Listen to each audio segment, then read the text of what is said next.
Gloria a Dios, qué bendición poder estar una vez más conectados a través de este medio, mis amados hermanos, y poder transmitir lo que es la palabra, poder transmitir también lo que es la oración.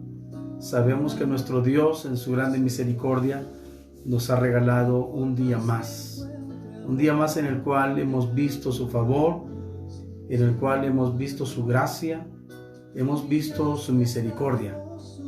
Damos gracias al Señor por ello.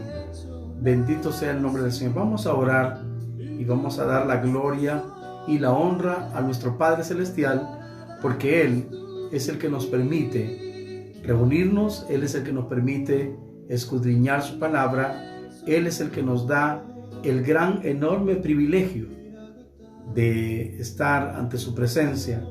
Sé que muchos la han despreciado, pero gloria a Dios por aquellos que aman su presencia, aquellos que aman el estar delante del Señor.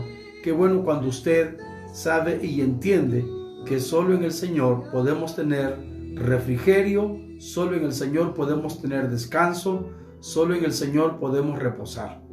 Y yo principalmente pues estoy agradecido con mi Señor, y en esta noche, antes de leer la palabra, quiero que oremos al Señor y pidamos que el Señor nos dirija en toda esta administración que vamos a tener de la palabra y de la oración. Padre, gracias te damos en este momento, Señor. Te doy gracias, Señor amado, porque en este momento tan especial puedo estar ante ti. Podemos venir ante ti, oh Dios, juntamente con mis hermanos en diferentes lugares. Podemos, Señor, este día estar totalmente seguros que tú, Señor, nos vas a hablar de tu palabra, pero también que nosotros podemos venir ante ti con todas nuestras cargas, necesidades y peticiones que hay en nuestras vidas. Señor Jesús, gracias te doy porque tú eres bueno y tú eres el que encaminas nuestros pasos para que nos vaya bien todos los días. Sé, Señor, que estamos en un tiempo en el cual muchas cosas se han hecho difíciles. Señor, tiempos en los cuales hay quienes, Señor, se han visto atrapados en las preocupaciones y en situaciones tan tremendas que no hayan qué hacer. Pero venimos ante ti, Señor Jesús, porque tú eres nuestro refugio. Tú eres quien nos ayudas. Tú eres quien nos das fortaleza para seguir adelante. Gracias te doy, Señor, también por la sanidad del pastor José de la Paz Palacio, que ya le dieron de alta, Señor, y ya está en casa, ya terminando de recuperarse, pero gracias a Dios está fuera de peligro, ya pasó lo peor. El Señor lo libró de que no muriera por la enfermedad del COVID. Dios fue grande en misericordia, como siempre lo es. Gracias te doy por él y por todos aquellos, Señor, que han visto tu favor hasta el día de hoy. Gracias te doy, Señor amado. Amén, amén y amén. Gloria a Dios. Qué bueno, mis amados hermanos, que ya estamos aquí en esta noche conectados. Qué bueno que podemos también escudriñar de la palabra. Este día vamos a hablar un tema bien especial, un tema bien precioso que tiene que ver con estar siempre gozosos y unidos en oración. Pero antes de que usted pueda entender y comprender lo que aquí dice, vamos a leer desde el versículo 1 del capítulo 4 de Filipenses, y esta es la epístola del gozo. Saben que Filipenses es el libro número 50 de toda la Biblia y es la plenitud del gozo. Lo que a mí me gusta del libro de Filipenses, y me gustaría darles una reseña de cómo fue que este libro fue escrito. En primer lugar, el libro de Filipenses fue una carta que fue el autor, pues principalmente es el Espíritu Santo quien dirigió a Pablo, y el tema principal de la carta de los Filipenses es el gozo en Cristo, y la palabra clave en todo el libro de Filipenses es el gozo y el regocijo. Ahora, si ustedes ven en el libro de Hechos, en el capítulo 16, 12 al 40, registra la fundación de la iglesia de Filipos la cual fue establecida por el hermano Pablo alrededor del año 51 después de Cristo. Durante el segundo viaje misionero, desde el principio, esta iglesia desarrolló un poderoso celo misionero y apoyó consistentemente al ministerio de Pablo. Hermanos míos, ustedes pueden ver en el 4:15 y verso 16, y también en 2 de Corintios 11, 8 al 9, el apóstol mantuvo con los filipenses una relación más íntima que con cualquier otra iglesia. Los filipenses, los hermanos de Filipo, fueron hermanos que se ligaron bastante con el apóstol Pablo y estuvieron en un solo sentir. Ahora, la ocasión y la fecha, ¿cuándo fue? Pablo escribió esta carta probablemente durante el primer encarcelamiento en Roma, alrededor del año 61 después de Cristo, para agradecer a los filipenses la contribución de que de ellos había recibido. También se refirió con palabras de cálida gratitud a Epafrodito, quien le trajo los presentes de Filipos y a quien enviaba de vuelta. Era un siervo, compañero fiel del apóstol Pablo. ¿Cuál es el propósito de la carta de los filipenses? De Pablo a los filipenses. Aunque la principal razón para escribir esta carta era conocer el gesto de los filipenses, Pablo también los instó a mantener el espíritu de unidad y disposición fraternal entre ellos. Además, les alertó contra las peligrosas herejías de los que amenazaban, de los que lo amenazaban, y probablemente también relacionadas con el judaísmo y el gnosticismo. Ahora, las características de esta epístola, desde varios puntos de vista, esta es la más hermosa de las cartas del apóstol Pablo, llena de ternura, calor y afecto. Su estilo es espontáneo, personal e informal, y nos ofrece un diario íntimo de las experiencias espirituales del apóstol Pablo. El gozo triunfante constituye la nota dominante de la carta. Aunque preso, Pablo está extraordinariamente feliz y llama a sus lectores a regocijarse siempre en Cristo. Y esta epístola enfatiza cuestiones éticas y prácticas y se centra en Jesucristo. Para Pablo, Cristo era más que un ejemplo, era su propia vida. Y mire qué dice más adelante. El contenido de esta epístola, el constante mensaje de Filipenses tiene que ver con la naturaleza y el fundamento del gozo cristiano. Para Pablo, el verdadero gozo no es una emoción superficial que se fundamente en las circunstancias favorables del momento. El gozo cristiano no depende de las condiciones externas, y es posible, aún en medio de circunstancias adversas, Pablo, como la persecución y la privación. Imagínense, hermanos, en la última instancia, el gozo nace del compañerismo con el Cristo resucitado y glorificado. A través de esta epístola, que es los Filipenses, Pablo habla del gozo en el Señor, haciendo énfasis que solo a través de Cristo se manifiesta el gozo del creyente, como sucede con todas las demás bendiciones cristianas. Amén. Entonces, lo esencial para disfrutarlo es la confianza en el señorío de Cristo, basada en la experiencia del poder de su resurrección. Para Pablo, la vida adquiere sentido gracias a esta convicción. Aún la muerte deja de ser un enemigo, debido a que a través de ella se accede aún más a una experiencia más plena de la presencia de Cristo. Y oiga, el gozo que se expresa en Filipenses, eso está también en el 1:21 al 23 del libro de Filipenses. Entonces, el gozo que se expresa en Filipenses envuelve una ansiosa y espera por el pronto regreso de nuestro Señor Jesucristo. Que esta expectativa constituida en un elemento dominante en el pensamiento de Pablo se demuestra con las 5 referencias del retorno de Cristo. En el contexto de cada una de ellas se descubre una nota del gozo en el 1:6 al 10, 2:16, en el 3:20 y el 4:5. Allí aparecen las muestras del gozo de Cristo. También Pablo describe el gozo que brota de compartir la tarea de extender el evangelio. La carta comienza agradeciendo a los filipenses su participación en la obra del Evangelio a través de las ofrendas que han enviado. Estas, sin embargo, son solo el fruto que abunda en vuestra cuenta, dice el apóstol. Así que el gozo del cristiano nace de formar parte activa de la comunidad del cuerpo de Cristo. Ahora, la aplicación personal de la carta de los filipenses es esta.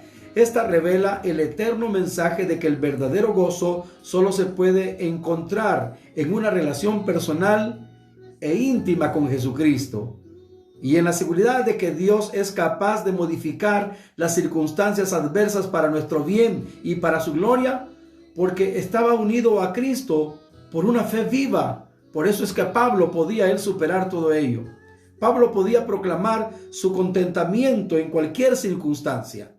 Su espontáneo testimonio afirmaba: y en esto me gozo y me gozaré aún. Eso está en el 1:18 de Filipenses. Y su inigualable solicitud era: regocijaos en el Señor siempre. Otra vez os digo, regocijaos. Ahora, esta carta también muestra al Cristo revelado, y quiero que vea que para Pablo Cristo era la suma y sustancia de la vida. Predicar a Cristo era la pasión que lo consumía. Conocerlo, su aparición suprema, y sufrir por él, un privilegio. Su máximo deseo respecto a quienes estaba dirigida la epístola era que tuvieran la mente de Cristo para apoyar su exhortación a la humildad y al desinterés. Pablo describe la actitud que movió a Cristo a renunciar a su gloria en el cielo para sufrir, morir por nuestra salvación. Eso está en Filipenses 2:5 al 11. Al hacerlo, presenta la más concisa declaración del Evangelio sobre la preexistencia, la encarnación y exaltación de Cristo. Se destaca aquí tanto la deidad, o sea, la divinidad, como la humanidad de Cristo. Ahora, el Espíritu Santo se ve la operación también en esta epístola, y el apóstol lo declara. En la carta se menciona la obra del Espíritu Santo en tres esferas distintas. Primero, Pablo declara que el Espíritu Santo de Jesucristo dirigirá la manifestación del propósito de Dios en su propia vida. Eso está en Filipenses 1:19. El Espíritu Santo también promueve la unidad en el cuerpo de Cristo. Eso está en Filipenses 2:1. La participación común en el Espíritu Santo alimenta la unidad del propósito y mantiene una comunidad de amor. Entonces, en contraste con el ritual sin vida de los legalistas, el Espíritu Santo inspira y dirige el culto de los verdaderos creyentes. Esta era una reseña prácticamente de lo que es la carta a los filipenses. Y ahora quiero que usted vea en el capítulo 4, siempre del libro de Filipenses. Les leí esto porque muchas veces nos gozamos con las epístolas del apóstol Pablo, pero no entendemos el verdadero contenido. No entendemos en qué condiciones el apóstol Pablo escribió esta carta. En primer lugar, no se le debe de olvidar que él estaba preso y la escribió desde una cárcel. Se cree que en Roma, pero sabe, hermanos míos, que los filipenses fueron los que más estuvieron pendientes del apóstol Pablo. Eran unos siervos de Dios. La iglesia en Filipos fue una iglesia que más comunión tuvo con el apóstol Pablo y más se identificaba con el siervo de Dios. Hermano, yo me alegro, me gozo por esos siervos de Dios que siempre se identifican con los siervos de Dios y siempre están pendientes de los siervos del Señor. ¿Por qué? Porque los aman, porque saben que son servidores de Cristo.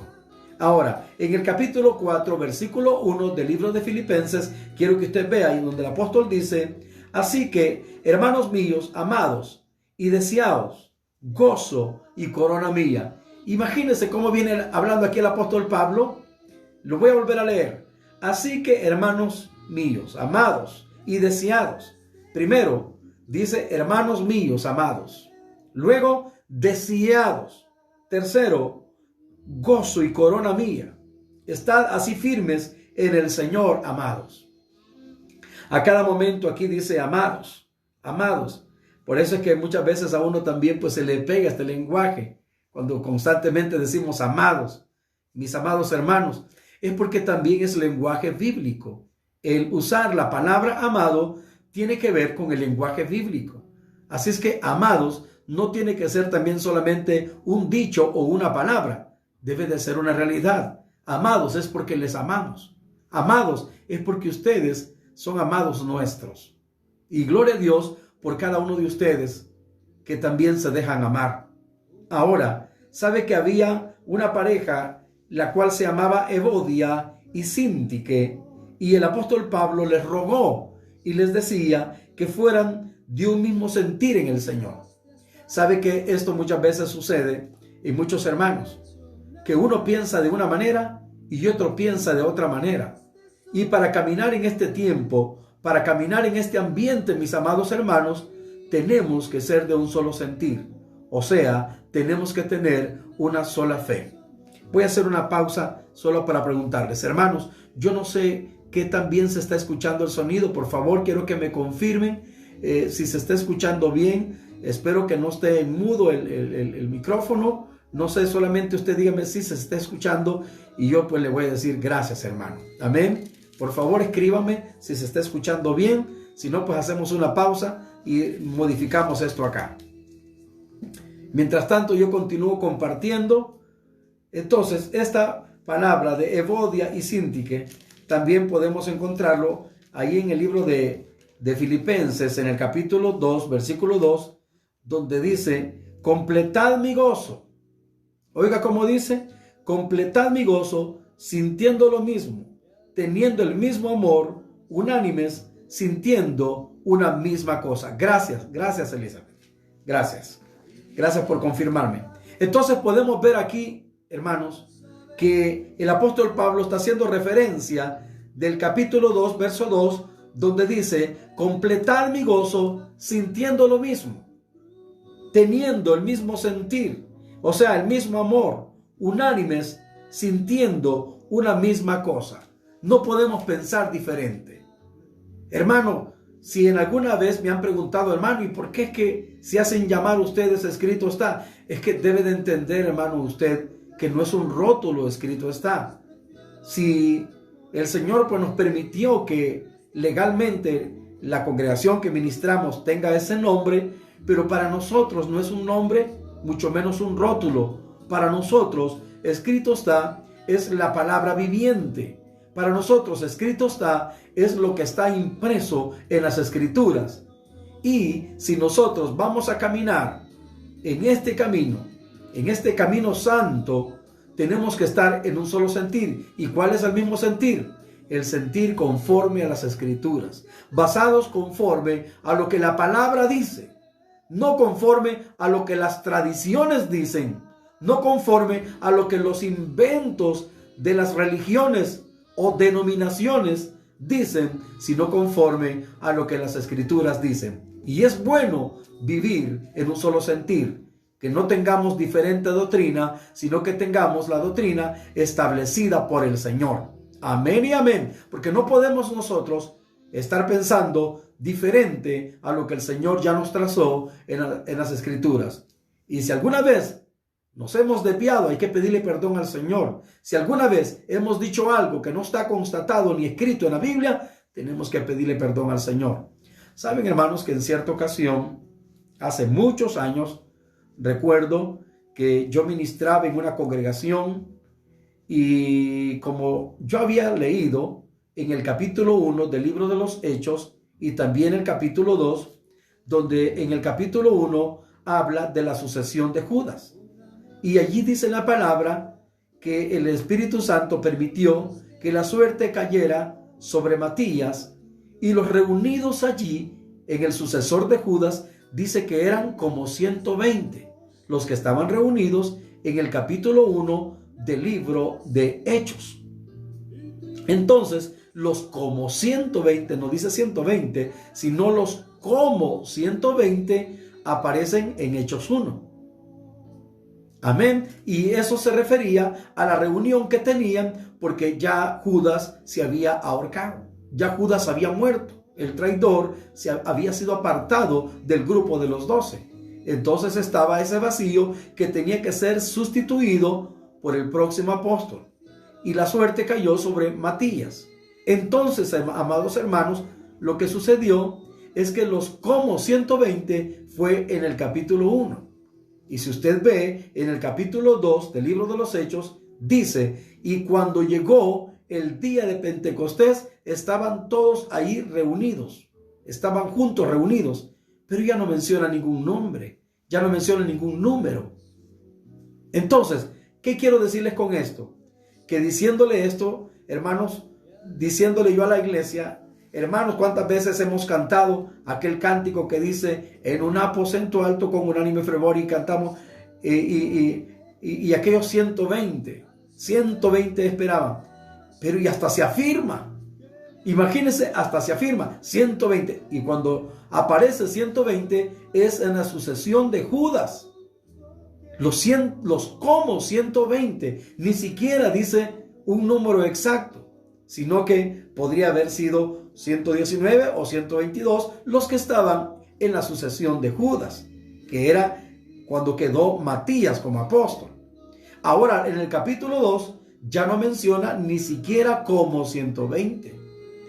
Entonces viene un hermano y me dice, yo he predicado aquí a la iglesia que fueron 120 y usted no me los va a hacer retroceder de lo que yo les he enseñado.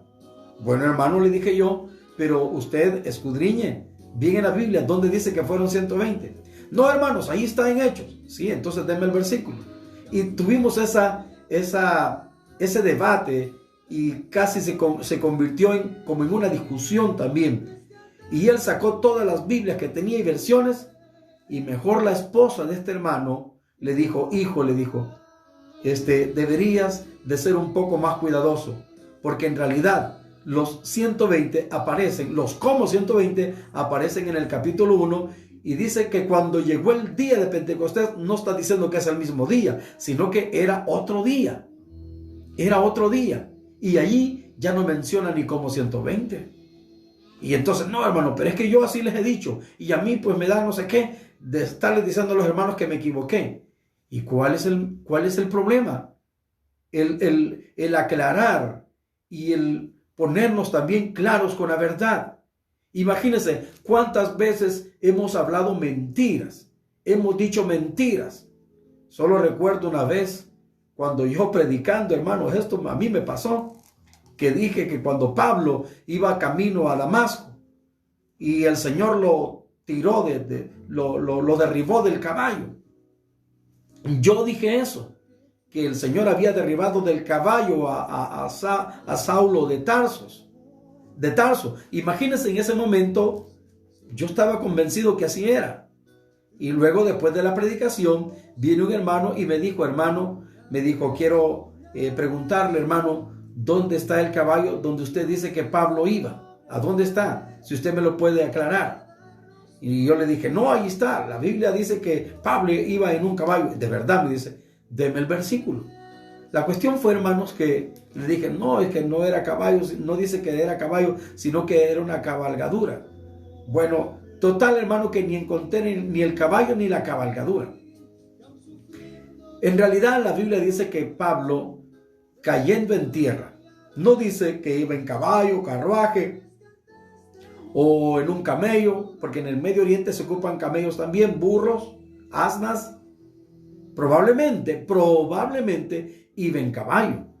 Pero luego el hermano me dijo que tenía que tener yo un poquito más de cuidado en aseverar algo que no está escrito en la Biblia, y que tenemos que tener cuidado en decir algo, y muchas veces decir algo que ni siquiera está escrito. Y por eso, cuando la palabra dice que ruego a Evodia y a Síntique que sean de un mismo sentir en el Señor, que tengamos un mismo pensamiento, que tengamos una misma doctrina, que tengamos, como dice acá, completad, el apóstol Pablo dijo, completad mi gozo sintiendo lo mismo, teniendo el mismo amor, unánimes, sintiendo una misma cosa. Amén. Haya pues, dijo el apóstol Pablo, en vosotros este sentir que hubo en Cristo Jesús. Y entonces, ¿cuál fue el sentir de Cristo Jesús? El sentir de Cristo Jesús fue el sentir del Padre. porque Cristo era la expresión del Padre en la tierra. Y todo lo que Cristo hizo en la tierra era porque era la voluntad del Padre. No era porque Cristo, Él de sí quería hacerlo, sino más bien Él estaba cumpliendo la voluntad del Padre. Él lo dijo allá en Getsemaní: Padre, si quieres pasa de mí esta copa, pero que no se haga mi voluntad, sino la tuya. Y tal vemos en la palabra que el Padre no quitó lo que era el sacrificio y lo que Cristo tenía que padecer. Entonces, ¿cuál era el sentir de Cristo? El sentir de Cristo era hacer la voluntad del Padre. Él se mantuvo en el sentir del Padre. Como hijo, como hombre, Él obedeció al Padre hasta lo sumo. Obedeció hasta el último momento. Y en su obediencia al Padre, Él alcanzó la victoria hasta el final y pudo decir: hecho está, consumado es. Amén. Y pudo exhalar su espíritu y encomendar su espíritu en las manos del Señor hasta el final. Y se le dio un nombre que es sobre todo nombre, para que en el nombre del Señor se doble toda rodilla de los que están en el cielo, en la tierra y debajo de la tierra, y toda lengua confiese que Jesucristo es el Señor, para gloria de Dios Padre. Amén. Pero Cristo anduvo en el sentir de Cristo, anduvo en el sentir del Padre. Ahora nosotros, el apóstol Pablo nos dice: haya pues en vosotros este mismo sentir que hubo en Cristo Jesús, el cual siendo en forma de Dios, no se igualó, no quiso asemejarse a Dios, no quiso ser como Dios en la tierra, sino que se despojó de todo, de su gloria, de su trono, de toda aquella naturaleza, y Él se hizo como hombre y habitó entre nosotros y venció como hombre. Y eso es lo que no le gusta al diablo, porque lo venció como hombre. El diablo creyó que así como había derribado al primer hombre, se iba a derribar al segundo, que es Cristo Jesús, pero no lo logró, porque Cristo permaneció en obediencia y el primero fue desobediente. La diferencia entre el primero y el segundo Adán es que el primero desobedeció y el segundo obedeció. Aleluya. Bueno, sigamos leyendo. Entonces dice en el versículo 3 del capítulo 4 de Filipenses, dice: asimismo te ruego también a ti, compañero fiel, que ayudes a estas que combatieron juntamente conmigo en el evangelio, con Clemente también y con los demás colaboradores míos, cuyos nombres están en el libro de la vida. Estoy leyendo en el capítulo 4 del libro de Filipenses, y ahora, por favor, póngale un chequecito a este verso 4 que voy a leer. Mire lo que dice el apóstol Pablo aquí: regocijaos en el Señor siempre. Otra vez os digo, regocijaos. Hermano, pero ¿desde dónde está hablando el apóstol esta palabra? Desde una cárcel.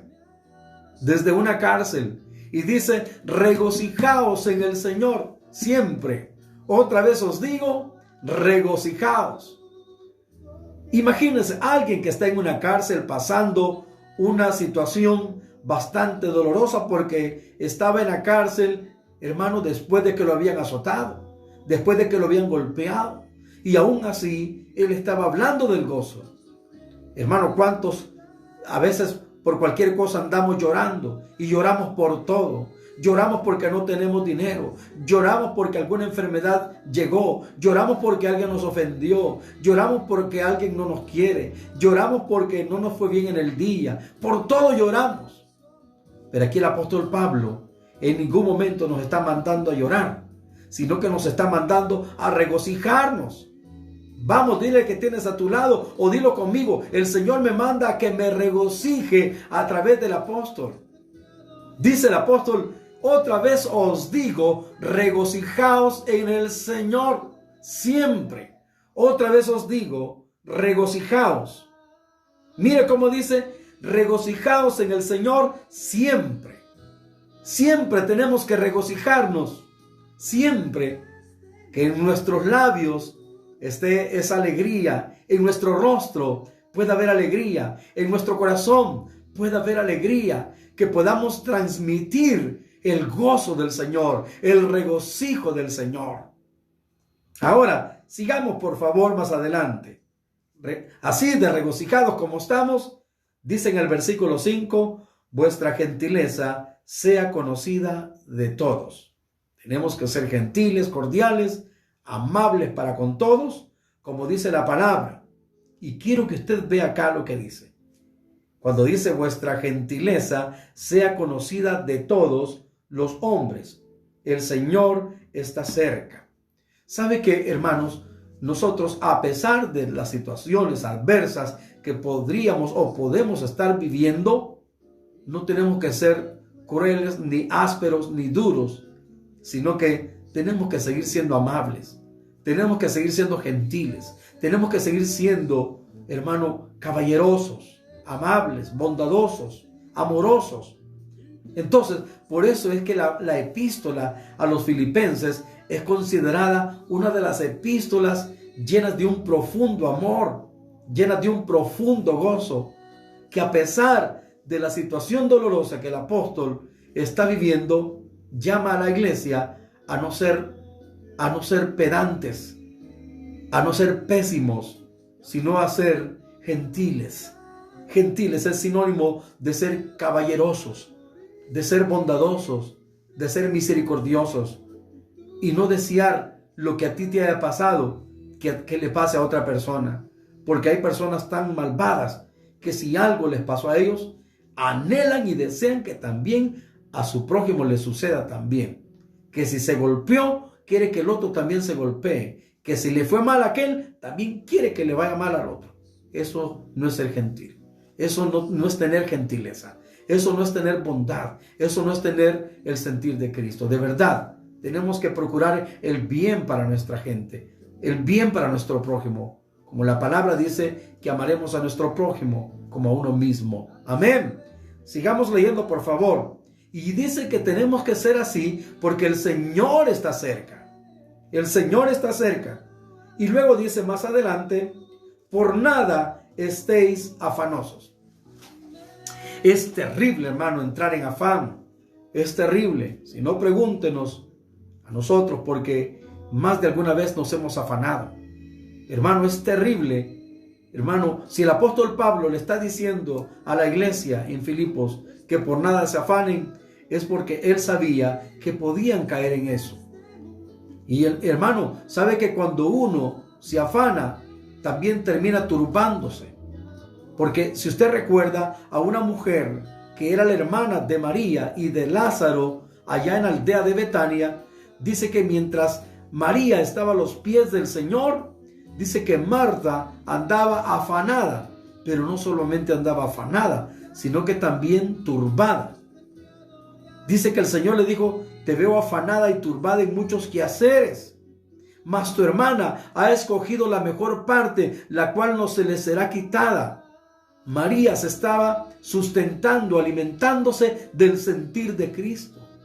Y aunque era bueno lo que Marta hacía, porque ella estaba viendo qué preparaba en casa, ya que el Señor había llegado, pero cayó en turbación. Se turbó porque la hermana estaba ahí sentada escuchando del Señor y eso no le gustó. Entró en esa turbación. Solo a mí me dejan, solo yo lo hago todo. Pero el Señor le dijo que María había escogido la mejor parte, la cual no le será quitada. Y entonces, esa mejor parte, tras esa mejor parte tenemos que ir, sin descuidar nuestras responsabilidades en casa. De verdad, cuando nosotros hablamos de que no tenemos que afanarnos, es que no tenemos que olvidarnos de nuestra comunión con el Señor y aprender de Él. Pero cuando el Señor dice que a través del apóstol Pablo, que por nada estemos afanosos, sino que sean conocidas nuestras peticiones delante de Dios en toda oración y ruego y con acción de gracias. Antes, en vez de que nos afanemos, porque entramos en el afán, nos estresamos y de repente ahí vienen esos ambientes de dolores en nuestra vida. Cuando entramos en esos afanes, cuando entramos en esas preocupaciones, la verdad que muchas veces habremos caído más de alguna vez en ese ambiente y que se siente uno acongojado, se siente uno preocupado, se siente uno como que no haya la salida, siente uno que no hay el ambiente, no haya para dónde agarrar. Pero el apóstol te dice: no te afanes, sino que sean conocidas vuestras peticiones. El Señor les dijo a los discípulos: no os afanéis por lo que habéis de vestir o por lo que habéis de comer. Mirad, les dijo el Señor, a las aves del campo. Miren, a las aves de los cielos, a las cuales ellas no siembran ni ciegan, pero vuestro Padre tiene cuidado de ellas y les da de comer. Su alimento diario el Señor se los da a las aves. Sino también consideren a los lirios, les dijo el Señor, los cuales no hilan ni tejen, pero ni aun Salomón con toda su gloria pudo vestirse como uno de esas flores, como uno de esos lirios del campo. Ustedes, les dijo el Señor, valen más que las flores, que los lirios y que las aves. Ahora, antes bien, dice el apóstol, sean conocidas vuestras peticiones delante de Dios en toda oración y ruego con acciones de gracia. Amén. Tenemos que venir delante del Señor con acciones de gracia. Tenemos que venir delante del Señor dándole gracias, no por lo malo que nos fue, sino dándole gracias al Señor por lo que nos permitió vivir. Y acuérdese, amado hermano, que todas las cosas ayudan a bien a los que aman al Señor, y esto es, a los que conforme a su propósito son llamados. Y luego termino con esta palabra, al menos por este día: y la paz de Dios, que sobrepasa todo entendimiento, guardará vuestros corazones y vuestros pensamientos en Cristo Jesús. Amén, amén y amén. Gloria al Señor. Damos gracias a Dios por esta palabra. Amén, amén y amén. Escriban si tienen peticiones. Amén. Vamos a esperarnos un par de minutos, y si no, pues vamos a hacer nosotros siempre oramos.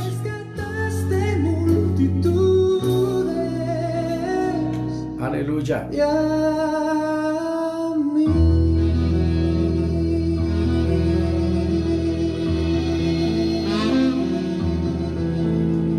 Quiero dar gracias yo a Dios, hermano, en este día por los chicos que ya comenzaron a estudiar. Doy gracias a Dios también por los que de alguna manera también han sido también socorridos por el Señor de diversas situaciones. Doy gracias a Dios también por la sanidad del pastor José de la Paz Palacios, que estuvo ingresado en el hospital, pero que ya lo dieron de alta. Estuvimos orando por él. Doy gracias a Dios por él y por otros hermanos también. Doy gracias también al Señor. Doy las gracias porque sé que Él, como familia, a nosotros nos va ayudando también. Y le doy gracias al Señor. Le doy gracias al Señor por mi esposa, por mis hijos y por todos ustedes, hermanos. Le doy gracias al Señor. Doy gracias al Señor por lo que nos ha pasado, está pasando y por las cosas que pasarán. La Biblia dice que tenemos que poner nuestras peticiones al Señor. ¿Con qué? Con toda oración, con ruego. Amén. Tenemos que rogar al Señor y dar gracias. Dar gracias. Hermano, a Dios no lo vas a incomodar si le ruegas. Hermano, yo no te voy a decir cómo rogar, pero quizás usted ya tiene la idea cómo se ruega. Hermano, el Señor escucha nuestros ruegos. La Biblia dice que Jeremías colocó allí en el libro que el Señor le permitió escribir, juntamente con Baruch, dice la palabra que uno de los versículos más conocidos es que dice Jeremías 33:3, clama a mí y yo te responderé. Hermano, el Señor, si nosotros clamamos a Él, Él nos va a responder. Y qué hermoso es pedirle al Señor. Qué hermoso es depender de Él. Qué bueno es cuando no encontramos la salida, alzar nuestras manos al Señor. Y antes de ir a cualquier medio terrenal, mejor ir a la fuente, ir al que todo lo puede, ir delante de Él en oración, ruegos y súplicas, en acciones de gracias. No ofendiendo al Señor. Señor, ¿y por qué me está pasando esto? No vayamos así, hermanos. No vayamos de irrespetuosos delante del Señor. Solamente me recuerdo de alguien que una vez dijo: Señor, tú bien sentado en tu trono y yo aquí en la tierra pasando grandes necesidades. Qué irrespeto el hablar así de esa manera. Mejor, hermano, démosle gracias al Señor. Amén, amén. Démosle gracias al Señor por todo entonces y oremos y bendigamos al Señor. Padre, te doy las gracias en este momento porque nos has permitido y casi ya termina este día. Lo hemos comenzado bien, saboreando tu misericordia, y también sé, Señor, que aún faltan algunas cuantas horas, 1 o 2 horas para que este día termine, pero tu palabra dice que grande es tu fidelidad. Así es que, Señor, yo te doy las gracias. Yo te doy las gracias, Señor, porque sé que tú nos has ayudado, que tú nos has guardado, Señor. Gracias te doy, Señor bendito, porque sé que tu bendición no nos ha faltado. Gracias, bendito sea tu nombre, por siempre, Señor. Gracias te doy. Gracias te doy porque en tu misericordia hemos visto tu favor. Gracias, Señor Jesús. Y yo te doy las gracias porque tú eres fiel, Señor. Aleluya. Así como este cántico que canta mi hermano Marcos Vidal y que ve la fidelidad del Señor. Así es que, hermanos míos, démosle gracias al Señor por su fidelidad. Gracias te damos, Cristo amado, porque nunca falla tu fidelidad ni tu compasión, Señor. Gracias te doy, Señor amado, por cada uno de mis hermanos, los ancianitos, los jóvenes, los adultos, los niños. Gracias te doy, Señor, porque hasta el día de hoy hemos visto tu fidelidad, Señor. Hasta el día de hoy, Señor, no nos has abandonado, no nos has dejado. En los peores momentos, aún allí has estado con nosotros, Señor. Lo que pasa es que algunas veces, Señor, por andar afanados no te vemos, pero tú estás allí. Aunque no veamos, Señor, muchas veces las cosas en el momento, no quiere decir que tú estás fallando, no. Tú siempre, Señor, haces las cosas en el tiempo perfecto, en el tiempo exacto. Gracias te doy, Señor amado, porque mañana vendrá y lo viviremos si tú lo permites.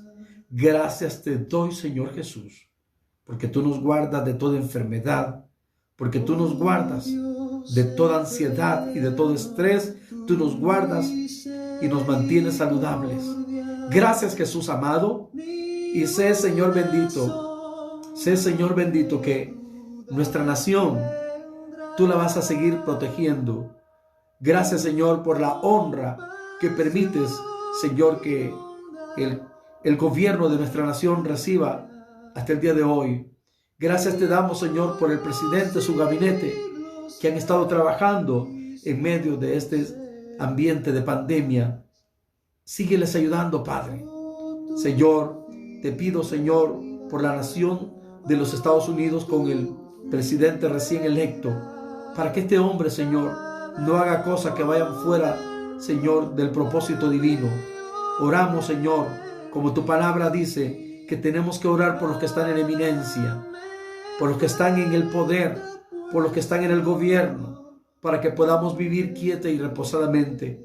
Así es que, Señor, te lo pido en este momento, que bendigas los gobiernos que nos permites tener, Señor.